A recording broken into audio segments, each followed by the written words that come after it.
산성 체질에서는 다른 체질에 비해서 약 1000배 이상 암세포가 많이 증가하는 환경이라고 볼 수 있습니다. 몸은 좀 빠르게 산성화 체질로 가기가 쉽습니다.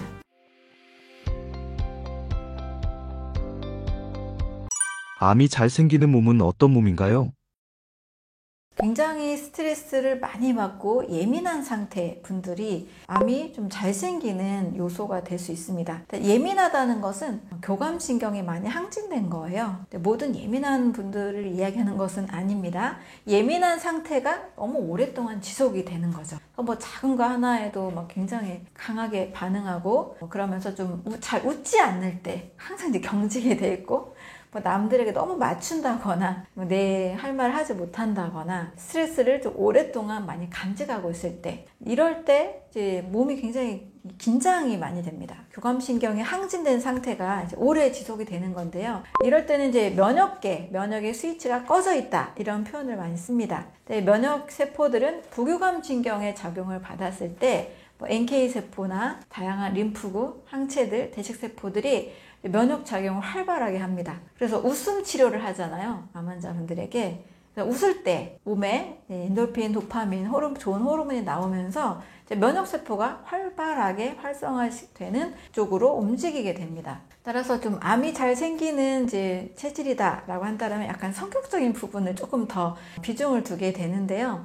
좀 너무 긴장한 몸 상태, 교감신경이 항진된 상태, 너무 예민한 상태, 스트레스가 너무 오랫동안 지속되는 상태. 이랬을 때 우리 몸의 면역계가 잘 움직이지 못하면서 이제 작은 암세포들, 작은 어떤 독소들에 대해서 제거를 하지 못하고 계속 축적이 되고 계속 혹이 계속 만들어지는 것을 볼 수 있습니다. 그래서 정말 많이 웃고 정말 항상 그냥 기쁘게 살고 즐겁게 살고 스트레스 안 받고 그냥 무슨 일 생겨도 그냥 가볍게 넘기고 약간 둔해지는 이런 패턴으로 가는 것이 면역계가 활성화가 되면서 암과 거리가 먼 암에 걸리지 않는 체질로 가는 몸이 될 수가 있습니다. 암은 이제 산성 체질에서 많이 생깁니다. 산성 체질에서는 다른 체질에 비해서 약 1000배 이상 암세포가 많이 증가하는 환경이라고 볼 수 있습니다. 이렇게 산성 체질에서는 세포가 늘 세포막을 통해서 서로 신호 전달을 하면서 협업작용을 많이 해내거든요. 우리 세포는 상당히 많은 단백질과 신호 전달 물질이 있어서 서로 정말 긴밀하게 소통을 해 나가면서 일을 합니다. 우리가 소화효소를 만드는 것, 신경 전달 물질을 만드는 것, 호르몬을 만드는 것 이런 모든 것들은 기계적인 움직임이 아니고 이 세포막과 세포끼리의 신호 전달에 의해서 결정이 됩니다. 산성 체질에서는 세포끼리 서로 신호 전달이 잘 이루어지지 않기 때문에 모든 신진대사가 더 더뎌지고 문제가 생긴다라고 볼 수 있습니다. 여러 소화효소나 호르몬이나 또 우리 몸에 필요한 어떤 전해질 균형도 산성 체질에서는 제대로 만들어지지 않아요. 그러니까 소화효소도 약 알칼리 체질이 이상적인 체질인데 소화효소를 만들어내는 것도 호르몬을 만들어내는 것도 이 적정한 pH 상태에서 잘 작동이 됩니다. 세포 수준 여러 몸을 만들어내는 요소들이 제대로 이루어지려면 산성 체질이 아니라 약 알칼리 체질에서 만들어지는 겁니다. 우리 몸을 산성화시키는 것은 무엇인가요? 첫 번째는 이제 동물성 단백질입니다. 동물성 단백질이 너무나 이제 많아질 때 단백질을 아미노산이라고 하잖아요. 이 아미노산, 아미노 애시드라고 하는데 애시드가 이제 산성인 거죠. 고기를 이제 많이 먹으면 몸이 점점점 이제 산화가 되고 또 노폐물이 많이 생기면서 독소도 증가하게 되고 통풍 같은 그런 질병들도 요산, 이것도 산이잖아요. 많이 이제 쌓이게 됩니다. 지나친 동물성 단백질, 또 우유와 유제품을 같이 포함해서 몸을 더 많이 산화시킨다라고 볼 수 있습니다. 지나친 곡물 중심의 식사, 또 이 곡물은 대부분 포도당으로 이제 바뀌잖아요. 너무 곡물 중심의 식사를 많이 하게 돼도 이제 인산이 많이 생기게 되면서 몸이 산성화 체질로 바뀝니다. 또 설탕을 지나치게 많이 먹을 때도 이 설탕의 당분도 산성화 체질로 또 빠르게 바꿔주기도 합니다. 이런 음식들을 너무 주식으로 먹을 때 고기, 우유, 정말 흰 쌀밥, 면 종류 중심의 음식만 좀 지나치게 많이 먹고 늘 너무 단 음식에만 좀 치우칠 때 몸은 좀 빠르게 산성화 체질로 가기가 쉽습니다.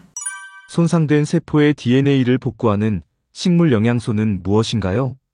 항산화 영양소라고 할 수 있는데요. 우리 몸의 세포는 DNA를 가지고 있어서 이제 정상적인 기능을 수행하게 되어 있습니다. 그런데 세포가 손상되고 공격받는 경우들이 있어요. 그것은 바로 활성산소라고 하는 것입니다. 근데 활성산소는 사실 무조건 나쁜 것은 아니에요. 정상적으로 일정 수치가 생길 수밖에 없어요. 호흡을 하면 호흡하면서 이산화탄소가 만들어지고 이 호흡 찌꺼기의 2%가 바로 활성산소입니다. 정상적으로는 세균, 바이러스, 곰팡이들을 오히려 공격해서 우리 몸에 이 생명 현상을 정상적으로 안정적으로 지켜주는 역할을 하기도 합니다. 문제는 활성산소가 지나치게 생겼을 때 오히려 세포막도 딱딱하게 산화시키고 세포의 DNA도 변성을 시킬 수 있는 원인이 될 수 있습니다. 활성산소가 산화시키니까 산화를 막는다라고 해서 항산화 영양소라고 합니다. 대표적인 이제 항산화 영양소로는 비타민 A, C, E가 있어요. ACE라고 하는데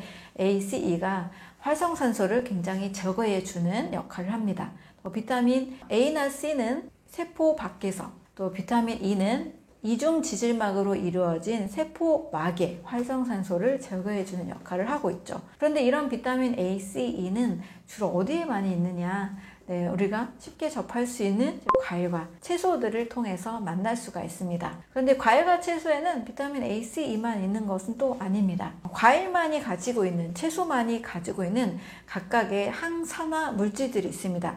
이것을 식물의 화학물질이다 해서 파이토케미컬이라고 하기도 하고 식물 영양소라고도 합니다. 네, 많은 분들이 알고 계신 토마토의 리코펜, 당근에 있는 베타카로틴, 여러 토마토의 레스베라트롤, 플라보노이드, 보라색, 베리류에 들어있는 안토시아닌, 이게 너무 다양한 이런 복잡한 영어 이름들이 많이 있는데요. 6,000가지, 10,000가지가 발견이 되었다라고 하지만 사실 아직도 알지 못하는 항산화 영양소는 저는 매우 많다고 봅니다. 왜냐하면 과일을 다 분석할 수가 없어요. 채소를 다 분석할 수가 없어요. 자연의 음식을 다 분석해서 똑같이 실험실에서 만들어낼 수가 없습니다. 그래서 과일과 채소는 사람이 늘 이제 먹어야 되는 음식인데 결핍이 되니까 몸에 독소가 쌓이기도 하고 신진대사가 어그러지기도 하면서 많은 증상, 많은 질병이 유발이 된다고 볼 수 있습니다. 그래서 활성산소는 사실 늘 제거를 해줘야 돼요. 근데 이 활성산소를 늘 제거해주는 것은 우리 몸에 원래 가지고 있는 시스템이 있습니다.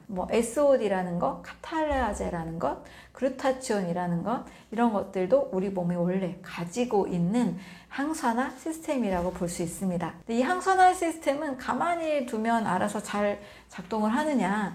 그렇진 않습니다. 식사를 통해서 좋은 원료들이 들어와야 이 항산화 시스템이 우리 몸에서 잘 작동을 하게 되는 거죠. 하지만 안타깝게도 많은 분들이 좋아하는 밥이나 빵이나 고기나 우유에는 이 항산화 영양소나 항산화 시스템을 잘 움직이게 해주는 물질이 별로 없습니다. 신선한 햇볕을 받고 잘 자란 과일, 채소, 견과류, 씨앗류 이런 식물성 음식에 다양한 색깔 속에 많이 들어 있습니다. 그래서 우리가 활성산소를 늘 제거해주는 음식을 먹는 것이 꼭 필요하다고 볼 수 있습니다. 이 활성산소가 많을 경우는 세포막 산화뿐만이 아니고 체내 염증이 굉장히 이제 증가하게 됩니다. 염증이 증가하는 것이 모든 질병의 시작이 될 수 있잖아요.